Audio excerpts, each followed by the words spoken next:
horoscopul zodiei Rac pentru anul 2021 și horoscopul acelora dintre nativi care au ascendentul în această zodie.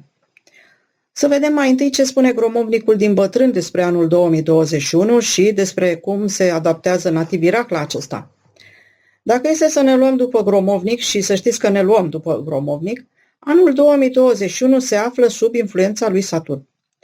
Nu cred că Racul se înțelege foarte bine cu această planetă. Racul este un emoțional și unul care își exprimă emoțiile vizibil. Racul nu știe să facă față presiunilor. Sau dacă face față la modul conștient, emoțional, este la pământ. Tocmai acestea sunt calitățile pe care dorește nativul să le imprime de fiecare dată. Aceste calități care îi lipsesc nativului, adică dominarea sentimentelor, neexteriorizarea emoțiilor și așa mai departe. Este puțin cam incomod, cel puțin pentru nativii Rac, să tot fie provocați, pentru că ce se întâmplă? Saturn îi va provoca pe acești nativi până când vor învăța să-și ascundă sentimentele. Sau nu neapărat să le ascundă, ascuns e un cuvânt mai puțin frumos, să le țină sub control în primul rând și în al doilea rând să nu le exteriorizeze. Deci este un an destul de incomod pentru raci, dar bineînțeles că racii cu calitățile lor extraordinare și răbdători cum sunt vor face față și vor înțelege aceste lucruri, pentru că ei sunt și foarte intuitivi și sunt convinsă că racii imediat vor înțelege despre ce e vorba și se vor adapta situației. Acesta este anul 2021, Racul este o zodie de apă și Saturn este o zodie de pământ, așa aș spune eu, și apa cu pământul, cum să vă spun, Saturn în acest an îi va crea nativului Rac un fel de matcă în care să se miște, din care să nu iasă. Sentimentele lui trebuie ținute într-un fel de matcă din care să nu iasă aiurea și să nu devină vulnerabil. În momentul în care cineva îți cunoaște toate emoțiile, devii un vulnerabil, trebuie să recunoaștem.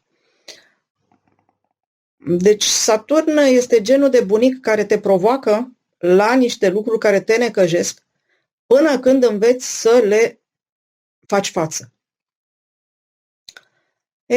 Avantaj Rac, pentru că și Racul trebuie să aibă un avantaj sub planeta Saturn. E bine a începe învățătura și a schimba vechile obiceiuri. Ia să vedem cum face Racul acest lucru. Vechile obiceiuri, de fapt, aici este vorba de atașamente și Racul este maestru în atașamente, maestru între ghilimele, trebuie să înțelegeți și ați înțeles, și Saturn dorește să-l scape în acest an de aceste atașamente sau măcar de o parte din ele. Nativii sigur se vor împotrivi. Și sper din tot sufletul că se vor împotrivi, dar până la urmă vor ceda. Și își vor identifica intuitiv, așa cum știu ei cel mai bine, ca zodie de apă, își vor identifica acele atașamente de care obligatoriu trebuie să scapă. De ce? Ca să poată să meargă înainte. Marea conjuncție. Marea conjuncție de care am vorbit la horoscopul general al anului 2021 este întâlnirea dintre Jupiter și Saturn, care se întâlnesc în data de 21 decembrie 2020, dar bineînțeles că influența acestei întâlniri se resimte și în 2020, dar se va resimți foarte mult în 2021 și de aceea o abordăm.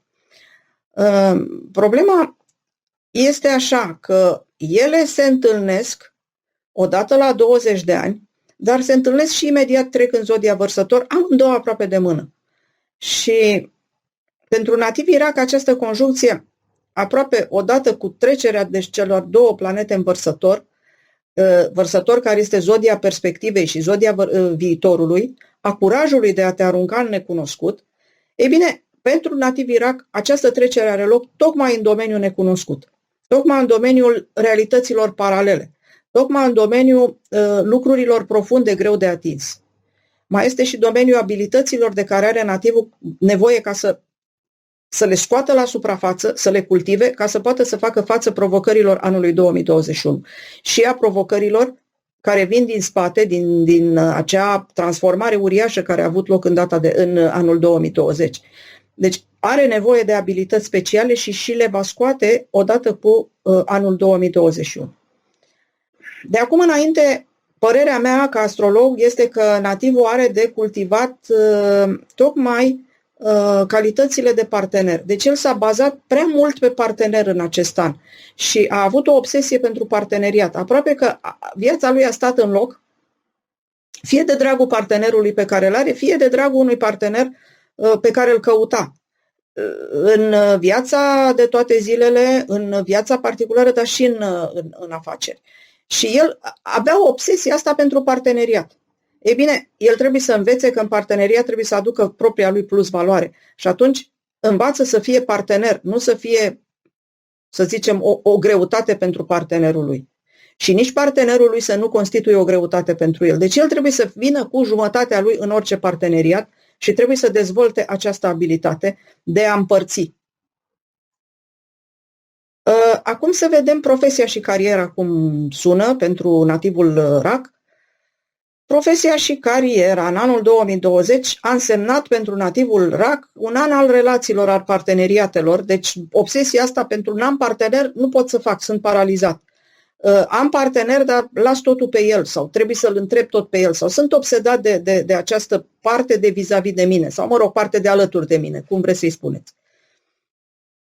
Chiar dacă nu a încheiat contracte importante, chiar dacă nu a stabilit relații extraordinare, tendința nativilor a fost aceea de a rezolva lucrurile având pe cineva alături, sfătuindu-se, împărțind grijile. Reperul său a fost cel de lângă el, dar au fost și transformări importante vis-a-vis de modul în care se raportează nativul la acest partener. Acum, în anul 2021, nativilor RAC li se pune în față ceva necunoscut, un mare secret. Ceva de care nativul știe că este acolo, dar încă nu a germinat. Așteptarea a fost grea, dar mai este foarte puțin. Unii dintre nativi au fost dezamăgiți de partenerii de afaceri, alții au fost dezamăgiți de compania la care lucrează. Alții, dimpotrivă, au realizat contracte extrem de profitabile și aproape au impresia că nu mai au nimic de făcut, că partea cealaltă se ocupă de tot. Aceștia sunt cei mai vulnerabili. Sfatul astrologului zodiacul este că la tot pasul și într-un caz și în celălalt, nativii se pot aștepta la descoperiri de lucruri ascunse. Nemai vorbind că propria contribuție în cadrul unei înțelegeri este de bază. Începutul anului 2021 mai înseamnă și muncă de rutină, muncă micăloasă, muncă fizică, dar nativul nu o prea duce la bun sfârșit sau cel puțin are niște divergențe cu o persoană influentă de la locul de muncă care se pare că îi cere prea mult. Iar nativul începuse să se simtă bine și începuse să-i placă ce face și această persoană îi cere din ce în ce mai mult și nativul iar trebuie să... Și este un efort, așa, un perpetuum mobile pe care nativului nu îi mai face plăcere pentru că efectiv îi place ce face și ar vrea să fie lăsat în ritmul lui. Din luna februarie tot interesul se mută în zona necunoscută. Agitație mare, nativii RAC au nevoie de acel ceva care încă nu se arată. Pe de altă parte, acum este posibil ca partenerul de afaceri să vină cu un aport financiar la afacerea care are nevoie de această gură de aer, de această sumă de bani. Sunt bani comuni, sunt bineveniți, dar pentru ca treaba să meargă și mai bine este nevoie de contribuția nativului. Deci întotdeauna relația trebuie să fie win-win ca să funcționeze. Nativul nu poate să lase totul în seama celor care îi finanțează, trebuie să vină cu propria lui contribuție sau cu propria lui plus valoare la aceste sume. Există o criză a partenerilor. Nativii încă sunt într-o transformare a modului în care văd parteneriatele în general. Poate că în continuare li se ascunde ceva, poate au găsit tocmai ceea ce se ascunde și ceea ce a găsit le-a produs criza. Fiecare nativ trăiește experiența în felul său și în funcție de situația în care se găsește. Dacă este o perioadă înfloritoare din punct de vedere profesional al nativilor RAC, aceasta este între jumătatea lui februarie și sfârșitul lui martie. Nativii sunt energici și această energie interioară transpare, impunându-l pe nativ în fața celor de vis-a-vis de el, impunându-l în fața celor care trebuie să ia decizii în funcție decizii cu privire la situația nativului. Este o chestiune de bani. Nativul are un câștig pentru care fie că partenerul nativului a făcut eforturi pur și simplu, fie că nu vede cu ochi buni acest câștig. E posibil să considere că câștigul este nemeritat al nativului față de eforturile pe care le-a depus tocmai partenerul. Abia pe la începutul lunii mai, lucrurile se liniștesc și nativul și partenerii acestuia reușesc să formeze o echipă. Sau se mai poate ca nativul, după câștigul de bani pe care l-a avut, să considere că trebuie să părăsească această afacere și să facă o afacere cu un prieten. Poate tocmai asta a tensionat partenerul, poate tocmai tensiunile pe care le-a provocat partenerul nativului produc această ruptură. Deci fiecare nativ se află în propria lui situație și vede ce are de făcut. Unii rămân în parteneriat, alții schimbă, alții devin prieteni cu partenerul de afaceri cu care nu s-a înțeles la început, devin cei mai buni prieteni și formează așa o echipă extraordinară. În anul 2021 nu mai sunt aspecte foarte importante, celelalte aspecte nu că n-ar aduce o viață profesională bună, dar merg într-o inerție. Adică dacă luna martie-februarie a fost foarte bună, poate să rămână foarte bun tot anul și să meargă într-o inerție a energiilor care au amestecat lucrurile în luna februarie-martie, care le-au definitivat în luna mai și după aceea să se așeze într-o perioadă bună profesională. Bani. Banii la începutul anului 2021 vin de la alți oameni. Deci sunt niște bani care fie familia investește în nativul respectiv, fie partenerul de afaceri, uite, lasă vin eu cu banii, tu vii cu altceva, cu altă contribuție. Fie că este vorba de familie, fie că este vorba de partenerul de viață, fie că este vorba de o moștenire pe care nativul RAC se bazează, acolo e grosul banilor. Dar aici nu vorbim de salarii. Dacă nativul este salariat într-o poziție stabilă, banii din salariu vin. Dar aici vorbim în horoscop de niște bani care ar putea să vină fie neașteptați, fie bani mai mulți din afaceri, din moșteniri și așa mai departe, cum am mai spus. Deci până în luna iunie nu se poate vorbi de câștiguri personale. Abia în luna iunie nativii pot încasa bani dintr-o afacere pe care și-o deschid. Dar poate fi la fel de bine vorba de un job nou și ce valoroși sunt banii unui job nou atunci când ai stat pe bară o perioadă și când ești la fundul sacului sau chiar ești dator și vine un job nou, e o chestiune extraordinară și unii dintre nativi se pot afla în situația asta. Și vă spun că cam începutul lunii iunie este luna în care e posibil să semnați un nou contract. Ei bine, lunile iunie, iulie, august sunt luni de bunăstare. Și tare am impresia că de această bunăstare nativul nu se bucură singur, ci cu întreaga familie. Ba chiar am impresia că face cumpărături pentru casă, obiecte pe care le cumpără pentru plăcerea tuturor, nu știu, mese extraordinare și poate chiar organizează o masă cu familia și cu prietenii, o petrecere, ceva, în orice caz ceva care să exprime bunăstare. Data de 1 august merită să fie ținută minte de aceia dintre nativii RAC care tranzacționează niște sume de bani, aceia care lucrează în finanțe sau care fac comerț. De fapt, pentru toți nativii este posibil ca banii să curgă dintr-o parte într-alta, cu deosebire că unii îi tranzacționează cu un profit pentru nativii RAC, alții vin, dar se duc imediat pe tot felul de cumpărături. Dar dacă nativii așteaptă un job sau o mărire de salariu la jobul actual, acesta este cel mai posibil să se întâmple la începutul lui decembrie. Dragoste. Anul începe cu o relație extrem de plăcută și de intensă cu partenerul de viață. Nativii sunt implicați sexual într-o relație și tot ce îți doresc este armonia.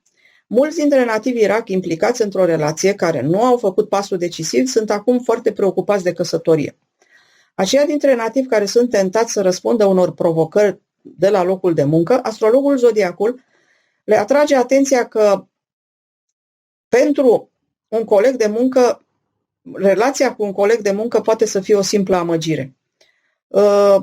Nu neg total că e posibil să se înfiripe o relație de durată, dar nativul trebuie să fie foarte atent la ce se întâmplă cu această relație, pentru că această relație are foarte mare legătură cu karma nativului.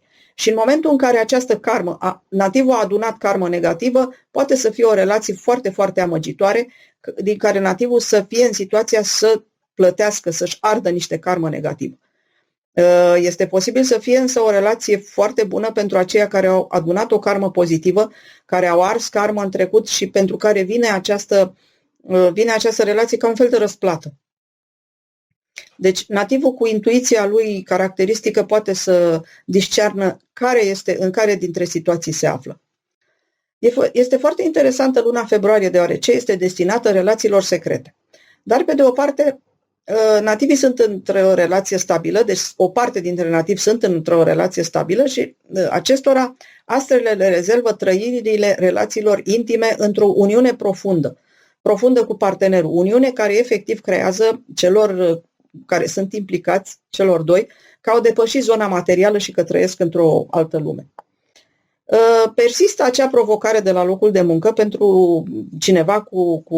pentru care cineva cu influență de la locul de muncă se supără. Acesta nu agrează aceste atitudini, dar din păcate unora dintre nativi nu pare să le pese acest lucru, deși această persoană care se supără este binefăcătorul nativului, este acela care întinde o mână atunci când are nevoie. Alții reușesc din fericire să evite complicațiile. Martie, aprilie, mai sunt lunile controverselor. Pe de o parte, nativul se poate bucura de o viață sexuală plină, nativul dăruindu-se fără rețineri, fără prejudecăți. Abia din luna iunie, nativii încep să se gândească la consecințe sau încep să socotească ce au făcut. Așa cum am mai spus, sunt cel puțin două categorii de nativi, unii cad în ispită, alții trăiesc alături de partenerii lor aceste relații profunde. Septembrie, octombrie, noiembrie, iubire pătimașă își face loc în inimile nativilor. Sănătate. Nativii zodiei răc au o predispoziție care le va face anul 2021 să fie unul ceva mai puțin fericit. O problemă de piele care îi deranjează mai mult ca aspect decât ca problemă în sine. Deci nu este o boală efectiv, poate să fie o acnee, poate să fie o eczemă, poate să fie ceva relaționat cu sistemul nervos, deci nu-mi dau seama ce poate să fie neapărat, dar este o problemă care îi supără total. Problema vine din trecut. Nativul a avut o problemă de evoluție pe care a neglijat-o. Acum suportă consecințele acelei energii pe care a avut-o la dispoziție și nu a folosit-o la timp. Aceste afecțiuni se pot accentua în lunile octombrie-noiembrie. Nativii trebuie să știe, pe de altă parte, că astrologia medicală dă informații cu privire la predispoziții, la modalitatea în care un nativ poate să evite recidivele, la grăbirea vindecărilor, dar în cazul unor simptome clare și mai ales dacă acestea persistă, prezentarea la medic este obligatorie. Martie-aprilie sunt lunile cu predispoziții la accidente sau la mici intervenții. Mai ales la drumurile lungi se pot întâmpla niște fel de evenimente mai puțin plăcute pentru sănătate, dar care au în cele mai multe cazuri o rezolvare pozitivă. În jurul datei de 1 iulie, nativii primesc o veste bună. Fie un cadru medical le aduce medicamentul care le asigură vindecarea, fie rezultatul analizelor este unul pozitiv și este anunțat cu bucurie. Este vorba de niște afecțiuni care s-au cronicizat, care nu au fost tratate la timp și impresia era că ele s-au agravat. Ei bine, rezultatul investigațiilor este unul îmbucurător, adică aceste afecțiuni pot fi vindecate sau s-au vindecat deja. În luna decembrie, astrologul zodiacul atenționează nativii rac asupra unor probleme ce pot surveni la inimă. Apasă subscribe dacă vrei să fii informat despre activitatea noastră.